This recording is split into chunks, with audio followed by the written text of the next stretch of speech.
A pleasant good afternoon, everyone. Welcome, ladies and gentlemen. I am Ramoy Lemard, your host for this program, and I'd like to welcome you to our first broadcast in our Hope and Healing Bible Feed program. In our last series of broadcasts, we featured different guest presenters to discuss topical issues that are of importance to the healing and well-being of our guests. We will be having some more of those on our last Thursday of each month going forward next month. We hope your journey with us in this teaching will be fulfilling and rewarding. But today I would like to explore with you the topic, rising from the ashes of despair. All scriptures quoted in this series will be coming from the King James Version. In Psalms 34, verse 11, it states that the Lord is nigh unto them that are of a broken heart, and saveth such as be of a contrite spirit. Are you crushed in your spirit? Are you experiencing sorrow, emotional pain, and a sense of hopelessness and loss? The word to you today is God is near and here to save you. The first thing I would like to do is to give us a definition of despair. And according to the Merriam-Webster's online dictionary, despair can be defined as utter loss of hope or a cause for hopelessness. According to the same dictionary, hope, on the other hand, can be defined as to desire with expectation of obtainment or fulfillment. So when our desires, those we have high hope and anticipation to receive, do not happen as expected, then we fall into despair, a state of utter loss and hopelessness. And for many, this is a continuous occurrence in our lives where nothing is just not happening for us in spite of what we're doing. It is just not going our way. Despair is not where we want to settle. This is not a place where God resides. It's more of a dark alley that the devil uses as its playground. The impact of despair on persons can be detrimental and devastating, and if we are not careful, can lead us away from our place in God. Despair, as the word suggests, can lead one to increase depressive feelings, feeling of worthlessness and hopelessness, deep regret, a feeling of not achieving all you want in spite of what you're capable of, a lot of time and money, dissatisfaction, and lack of motivation to carry on in life. Nothing feels or tastes good to you, and you're just merely existing, but with no real meaning or satisfaction in life. Your life feels as if you're going around in circle, repeating the same cycle over and over again. I hope today to share with you a word of encouragement to move you out of the ashes of despair. But how did we get here in the first place? From our healthy and wealthy places in God to a life filled with emptiness. In 1 Kings 19, we saw where this great man of God, Elijah, who was like a walking terminator for God. No one dared to stand before him or challenge him. But there came a point in his life where it seemed as if he became battle worn after facing one challenges after another. In spite of being so powerful in God, he became depressed. He probably had great anticipation when he killed the false prophets. That, yes, he had finally gotten rid of them. But little did he know that it was not over when another threat was sent to him. The thought distressed him, and he began to feel sorry for himself, to the point where he wanted to sleep off his troubles and didn't even want to eat. He was depressed. The beauty about it is that he didn't give up on God, and neither did God give up on him in his weakest moments. No matter how much of God's power lies in us, the truth about it is that we are still humans, and we don't always want to fight and challenge the enemy. But sometimes we get caught between the rock and the hard places that life often throws our way. And we find that we can't rest day and night. Night and day, we are in constant battle with the enemy.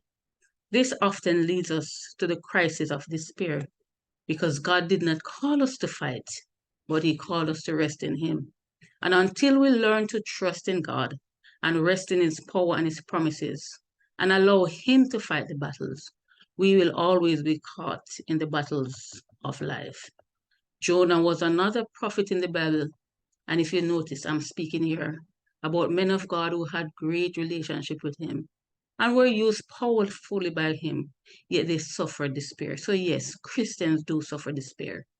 I don't know if we truly comprehend the depth of the emotional battle and trauma that Jonah went through to the point where it became easy for him to prefer committing suicide instead of doing the will of God as instructed in Jonah chapter 3.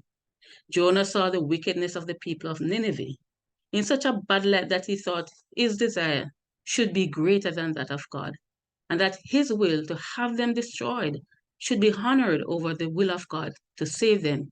He was so hurt by what they did that he thought it was unforgivable.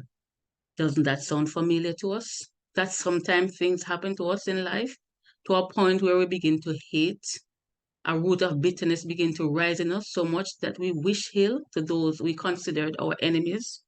And when our desires are not fulfilled, we, like Jonah, become so depressed and want to give it all up.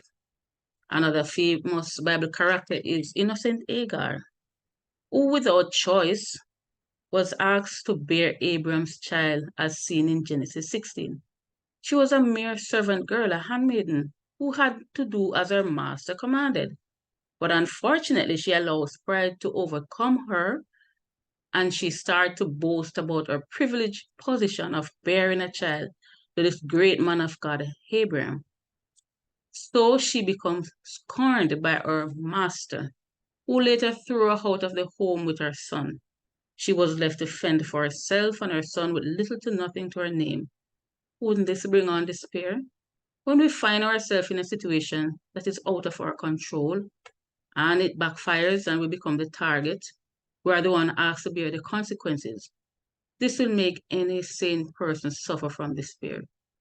David, we know also, a famous man of God, went spent nearly half of his life running away from his sons, who tried to kill him on many occasions just to take his throne, and also to take his concubines and make them their own, bringing constant disgrace to this great biblical character, all as a consequence of his sin with Bathsheba and the death of her husband.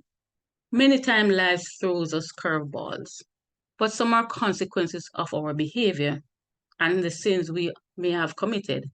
But for some, we are innocent victim of the situation. But no matter how it occurs, the pain, the sorrow, the hopelessness that sets in is the same. Some of, some of us are not able to carry the trials and tribulation that the enemy brings on. Sometimes we fail to follow simple godly instructions and we are led astray from the pathway and the enemy finds us. Some of us have been battling sicknesses and diseases, abusive situation, lack of resources, and deadly consequences that are inherited from our parents or past generations. These often leave us feeling drained, spiritually empty, unaccomplished, working hard with no achievement, unfulfilled, battle worn, and in a place of no return and hopelessness. You may ask yourself, is there a way out of my situation, out of my battle? How can I win? How can I overcome? Today I stand in the gap to tell you that God, the awesome, all sufficient, and powerful God, has made a way of escape for you. You need to search for it with your whole heart. You need to find it because for some of us, we will never be delivered. Some of us, we will never be rescued. And for some of us, we'll never live free until we find that we have escaped that God has made for us. Our answer and our solution to our problems do not lie in the thing that we possess, nor in a pastor, a sister, or a friend. It is not in the job that we hold or the 3 or 4 third degrees and masters we have. Our answers to our deeply rooted problems can only be found and be resolved by us and with God. If we know we are sinning, stop it. It could be the sin of not dwelling in the presence of God, of trusting in ourselves and not in the God and His Word. It could be that we have taken our eyes off Christ and have set them on the crisis Maybe we are magnifying the devil and what he's doing to us than what God has done for us. Could it be that you are not aligned with the will of God for your life and the devil has found you in a vulnerable position? Find that secret place in God where he meets man. He wants to have a meeting with you. Tell it to him and let him help you work it out. When you find that secret place in prayer and supplication with God, hide away from the things of this world and the things that so easily beset us. Hiding away from the cares and the pride of life that often steal us away from our quiet place with God.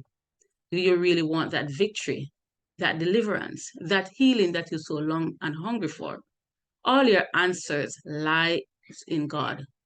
The fact that you have not yet found the answer, whether it is yes, no, or wait, tells us that you are not in your place in God. Realign yourself with God. He has the answer to all our problems. He knows every secret thing. He knows where the devil has hid or hidden your destiny, your answers, your victory. Why not allow God to lead you on that path that only He knows? I too have experienced the power of God delivering hands, but I also know the price I have to pay to see His glory. God is not through with you yet. Don't allow the Spirit to dictate you. Sometimes our mess is not only for us, but in it lies a message for someone else. Fight the good fight of faith and think about the many lives you will save by lifting yourself out of the ashes through God. Someone else is depending on you to come through. So you too can help to bring their deliverance. Hold on. Hold on to God's unchanging hand. He will fix it for you. I pray today that you are encouraged and that you will rise in your testimony. God bless you, and I say, see you next week, same time, same place. Have a great weekend in the Lord. God bless you.